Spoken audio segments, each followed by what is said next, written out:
ఇక్కడికి మళ్ళీ దిగిపోయి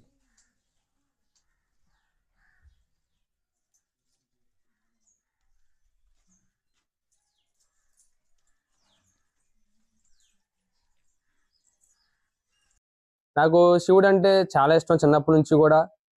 365 రోజులు కూడా నిత్యం అభిషేకం చేస్తుంటాను శివుడికి. ఇలాగే మహాశివరాత్రి సందర్భంగా ఒక శివలింగాన్ని రూపొందించి పట్టిసీమలో ఉన్నటువంటి వీరభద్ర స్వామి ఆలయంలో ఇవ్వాలనే ఆలోచన ఉంది నాకు.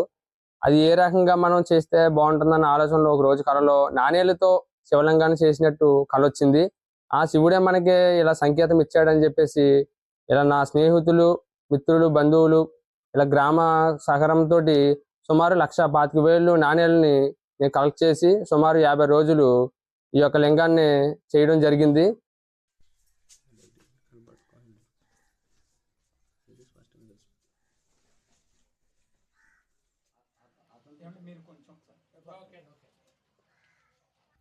ఎడిటింగ్ ఉంటుంది.